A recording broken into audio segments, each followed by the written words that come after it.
mean, some room. Yeah. If we could take that as our measuring stick of how we parented, then we all have one to slap ourselves with, because we just don't make it. There's no perfect parent in this earth, none.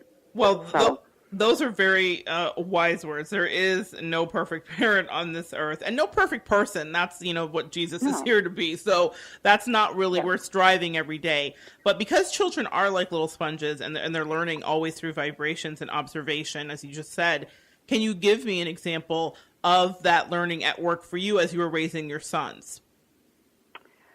Well, one thing that I can remember that has stayed with me is our middle son, Dan, and who's now a very successful man today, and he's in his 40s with 5 children of his own. He always had the tender heart. He always wanted to help the person that was what the world would call an underdog. And he had a friend named Roberto who was having problems with his mother. She was a single mom. His father had passed away, and he wasn't very happy with his mother at the time. And so he decided he was going to run away from home. And so I noticed at dinner that Dan had taken some food with him from the dinner table and had left. And I thought, gee, that's odd. What is he doing? And I would find out that later that evening, Roberto's mother would come to our door to ask us if we knew where Roberto was, because she couldn't find him.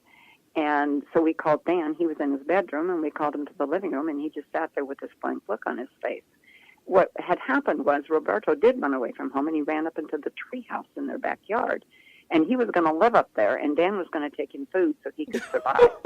And but at the time, we didn't know that's what would happen. But finally, his father told him, Dan, you have to tell Roberto's mother the truth. She's very worried. And he felt really bad that he had to give up his best friend's hideout. And he resented us for a couple of days on that one. But as he began to realize that you can't live in a treehouse forever, he was able to let that one go. So that was a positive thing that happened in his life. Another time I can remember, he had a friend that got involved in some pornography. He had books in the house, let me put it that way. He was a neighbor friend, and Dan came to us because he was very disturbed by that. And so his dad just said, you can't go to Robert's house anymore. And so Dan was able to go over and tell Robert, Dad found out, and I can't come in your house anymore. And isn't Dad a really mean man not to let me come over and see you anymore? But Dan had an out. He had a way to use his father as an excuse for why he couldn't do something. And when kids are young, they need buffers. They need we're there as parents to protect them and to also know that we can take the blunt of something for them. And so there's just different scenarios when you're parenting. You just walk them through one by one, and sometimes you do wise ones, sometimes not so wise. But we always know that God is the one who is in control, and we can't screw up that bad that he can't fix it. Absolutely. And that really touches my heart because I have a thing for underdogs myself. And so I relate to wanting to take my friend the food in the treehouse. How adorable. How sweet. That's just a testament of the son you raised and the kindness. And he's like, I'll feed him my food. Don't worry about it. We'll let him live in the treehouse. Oh gosh, kids. How adorable. I love that you and Ed, though, gave him all that he needed in order to really be an empathetic person that way, and you gave him healthy boundaries. And what I've found in teaching with children, as I've worked with them in the past, is that those healthy boundaries come in handy when we're up against that very thing that, like that example you gave about the other friend with the pornography, and he was uncomfortable with it, but he was able to lean into that boundary and the buffer and use his dad as a protector, even though it was framed as he's the big bad monster. He was really protecting Dan from what he was uncomfortable with in himself. So I think that is a testament again to parenting at its finest, because even though it was a no and he knew the morals that you guys had, he was able to say, I can't be here because of this. And part of him was like, whew, and relieved. I can't be here because I'm not comfortable with it. And my dad's horrible, so I got to go, And I love that, even though it wasn't the case at all, but that is so important, guys. So if you're listening, that's a gem right there. Whether you have two parents in the home or you're a single mother or a single father, be the buffer for your child because they like the boundary, even if they act like they don't. Okay? So that's a good lesson there. Now, we've talked a lot about that you have two successful sons in the business realm, and I want everyone to know that they've been at the helm of million-dollar businesses, multi-million-dollar businesses, and by the world standards, this is a model of success. Everybody wants to know how to, not just one son is successful, but you have two children that you raise that are, in that realm, and you have Kate, who's an amazing single mother and is an incredibly hard worker, and her millions are coming. I always tell her millions are on the way. But, I just wonder, how did you do that? How did you get to have these kids that have this incredible work ethic? And many parents would seek to replicate this with their own children. Do you think that you imparted anything in particular to cause this to be a reality for them, that financial kind of success they've had? I mean, you're a business person yourself, so they come by it honestly, both you and Ed. Well, they knew that it would be hard work. They weren't afraid to work. They weren't afraid to. All three of them are hard workers. They don't have an expectation that it will be handed to them, and they weren't raised in a wealthy home, but they did see the ethic of hard work. And there's something in a person when they're born. There's a plan of God inside there. It's not a seed that we as parents put in. It is the seed of Christ's plan for their life, and we as parents have them from a short term to water that and nurture it and allow it to grow. But the success to me isn't so much on the dollar sign.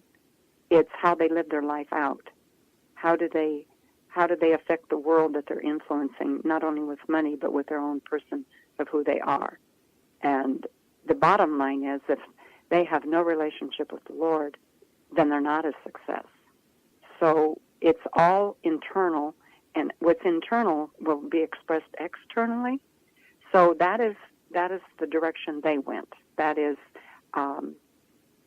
the natural abilities that they all have. They could tend towards it. My two sons are totally opposite in what they chose to do for careers, and Kate also. So it is something that we as parents need to wait upon and watch and have the direction of the Holy Spirit of where to send them and direct them. Some are musical. Mine weren't. It's just... for me to have drowned them into music. Now, my oldest son loves to sing. He loves to sing, and he loves music. But there wasn't a time in his childhood with us that he wanted to be sitting at a piano for 5 hours a day to learn music. So it's just something, Monette, that we as parents have to have wisdom daily. Daily prayer. Where are you taking my child? Where are you taking your child? Because honestly, they're not our children. They're His.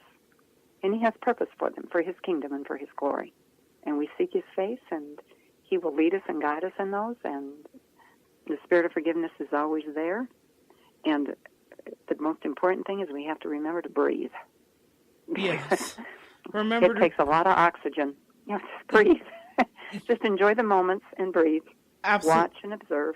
Absolutely. And enjoy being the parent you are at that moment, because it goes too fast. Oh, my goodness. It does. I have had the pleasure of watching Kate's son grow up, and I can't believe he's at the age he is now, because I remember him when he was 3. And so I just don't even know what happened. Did we get old? Like, he's now almost going to be going to college soon. It's insane to me. No, we're not old. They're just getting older. Oh, that's it. Yes. I stand corrected. And so that kind of brings me to my next point. In the recent years, there's been a great debate as to the validity of college. Is this necessary? And many millennials are opting out of this institution and choosing instead to kind of blaze their own trails and their own paths. And they're experiencing great success, a lot of them as well. And others are choosing the more traditional route, which is the college and the student loans and all of that jazz.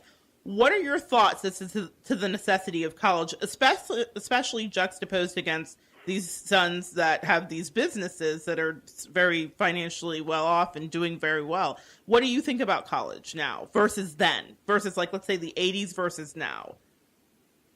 Back in the 80s, that going to college was the next step to succeed in business, and so both the boys did that.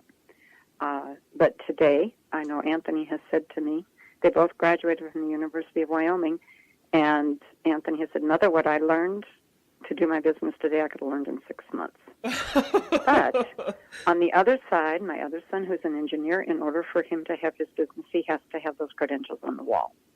If he did not have those credentials on the wall, he could not do what he's doing. So there again, it's just the energy by which they are directed to go. And so Anthony has used his degree in various places, but today, like he said, what he needs to manage his business today, a lot of the college wasn't used. But so Gary again, is that waiting on the Lord. Where do I send my son? What does he want to do? Where is his energies? Where is his strengths?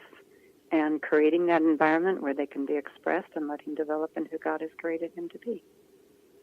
Yeah, it really is a different thing. And that's a really good offering there for the listeners. There's two ends of the spectrum. One son needs those credentials on the wall. The other son has the credentials, but says, you know what, I kind of picked up what I needed to know in the first 6 months in order to be as successful as I've been. So really great advice from Miss Barbara today. Lean not unto your own understanding, but lean into God and really figure out. I'm sorry, go ahead. Well, I look at I'm sorry. I was just going to say, and I wanted to, in this whole thing, put our Kate, because we have watched God open doors for her, for what she's doing today. Oh, yes. I am so amazed of, I guess you don't have time in the talk show to see how God has just opened doors for her to walk through and how she has been willing to walk through them. She has had her disappointments, and then God will open a door, and she is willing to take on the new challenge and to put her mindset to that I can do this and walk through and do what she needs to do. And she is such a valiant soldier. Her dad and I cannot we just stand in the bleachers cheering her on because she is such a remarkable woman. She really is. Yeah. She is brave. And I know you know her personally, but... Yes. Well, I could gush and gush. We could be here all day because Kate has been such a dear friend to me and has showed me what real friendship means and what it's like. Mm-hmm. And that doesn't mean that she always agrees with me. Sometimes she absolutely kind of, as they say, the Lord chastises who he loves or loves who he chastises. Sometimes Kate will get me together and say, let's take a look at that again. Maybe that's not the right way, or maybe that's not the right person. And I so value her opinion because I know, well, now I know where the source is from. It's coming from God, but she got a lot of that energy and information filtered through you and Ed, and you two are so incredibly wise and insightful. So I just feel so lucky, and she is a soldier, and that's why I tell her your millions are coming. I know it. They're already they're already there for you. That's coming. So no, we do not want to forget Kate at all. Because she has an incredible work ethic. Actually, Kate, I must say, I'm going to brag a little bit, taught me about work ethic. I have always just been a creative soul, and I've done a little bit of everything I've wanted to do.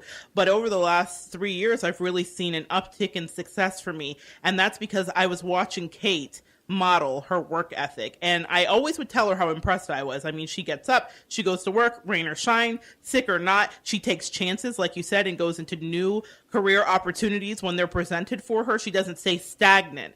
And she was a model for me in so many ways to get myself together, that even though what I do is creative and it's different than what she's doing, I still realized I had to put in hard work every day. And I had just kind of rested on my laurels of like, oh, well, I'll be able to just get by on being creative. And Kate showed me and told me that is not so. I'm so proud of her and impressed with her every day because of that. I don't know how she does it. All the jobs, everything she does, it's amazing. So she's a remarkable woman. She really is. She really is. And before we go today, so many beautiful gems you've left us with, but I would love for you to leave the listeners with a little bit more of your hard-earned wisdom about exactly what it is. And I think we know it's definitely leaning on the Lord, but is there anything that you want to add before I let you get back to your job today? Because I know you've got a whole church to run.